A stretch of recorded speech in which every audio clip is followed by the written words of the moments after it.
now that we've taken a little bit of a... Thanks. You actually gave me a list here about where we were supposed to be going with this. We should be on number 3 right now. Are we on number 3 getting there? Yeah. Let me see. What did you say for number 3, if I can put my glasses on for a second? We're just going to talk about Hancock Wildlife Foundation. Well, we are. Hancock Wildlife Foundation. A not-for-profit foundation.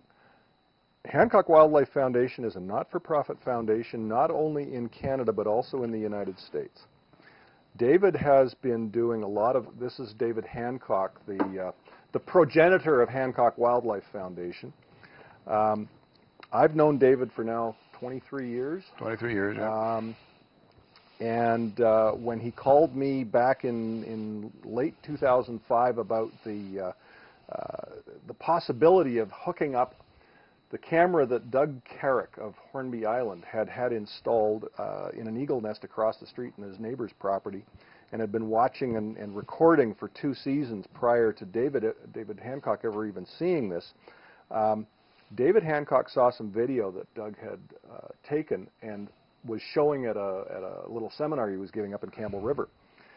And honestly, David was just blown away because he saw things on that video that he had never ever seen before in 50 years of climbing trees and well, he being an eagle biologist, a raptor biologist. He even had captive eagles for a long time too. Yes, and he had never heard a female eagle laying an egg. He did not realize that they grunted when they laid an egg. Yeah. Nobody else had ever seen this before.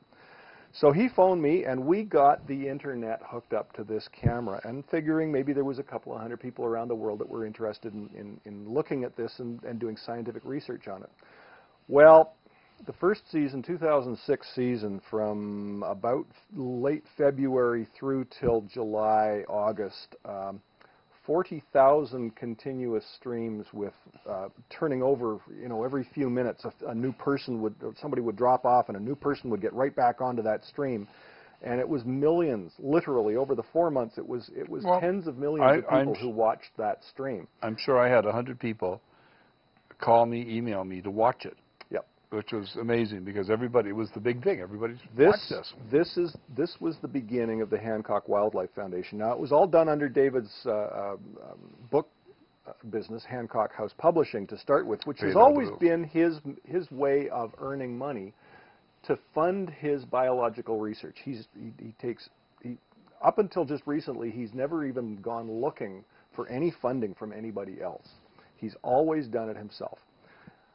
This was too big, though, because this is huge. The cost of these cameras and so on, I mean, it's in the hundreds of thousands. He had to put together the foundation because that way we could take donations and give tax receipts. We're all set up to do that in Canada. I believe we're set up as a nonprofit in the States. I don't know whether we've got the certification down in the States yet, but soon, if it's not there now. The point is that Hancock Wildlife Foundation is the ongoing work that David's been doing for the last 50 years in research, conservation, and education about what's going on. And he hangs it around a thing called the story of a river. And I want to give you a little bit of an idea of what he's talking about. This is a cycle. When you talk about an eagle, and he doesn't just talk about eagles, he's talking about eagles, bears, and typically the whales and the lynx, killer whales and things like everything that. Else that goes down, the predators that are at the top of the ecological system, okay, they're the final endpoint for the protein that gets created in an ocean river system. Yeah. Okay? So they are the kind of like the canary in the mine of what we're doing to our planet. When we have a sockeye run, as we've had recently, that is 10% of what it's supposed to be, the impact on the bear population and on the eagle population that are reliant upon those fish to come back and spawn, and bring that protein back into the cycle is just amazing. It's tremendous. The bears literally die over the winter because they don't get enough salmon.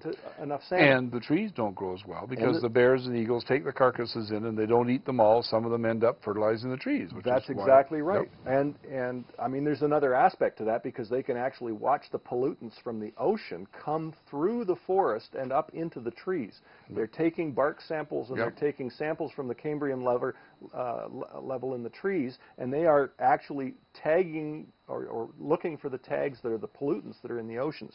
The point is that this whole cycle is the story of the river is what the foundation is all about. The education side of it, where we are bringing into people's homes and into their minds the day-to-day life cycle of one of the top predators, one of the top avian predators in North America and really in the world, in the bald eagle. And David has on his slate things to do with the Kermode bears, which is the British Columbia, the spirit bear, the British Columbia mammal. Was just named the mammal 2 years ago, I believe. Campbell did that. And he also has spots David published the first up in Robson Bight, where we have the rubbing rocks. There are already cameras up there for the killer whales. There's cameras up there, but there's no network facilities, and we're working about getting the network facilities up there. But all of these take money. Well, Paul Spong's been up there for years doing that. Paul Spong's been doing that, but he was sponsored by a Japanese company that was doing mostly audio and a couple of streams of video out of there, but that was it. He's lost that sponsorship for whatever reason, I don't know. But the point is that there are facilities out there, and Hancock Wildlife Foundation has been trying hard to step up to the plate to bring this type of information to people. David has organized education seminars in schools all around British Columbia to do with the eagle nests. He's been very, very active in this whole aspect of things, but the foundation needs money. It's like any other thing. We've got a tremendous membership. I mean, we're talking about thousands of people who are members of the website, and many of them have stepped up and donated money. The point is that we actually have to increase this even more. Okay, so if somebody wanted to do that, it would be www.hancockwildlife.org. HancockWildlife.org. There's a spot on there. Upper right-hand corner of most of the pages, you'll find a spot for making donations via PayPal. If you hit the Contact Us button, you can make a donation through the Hancock House office. They take Visa, MasterCard, PayPal, as I said, or you can send a check in to them.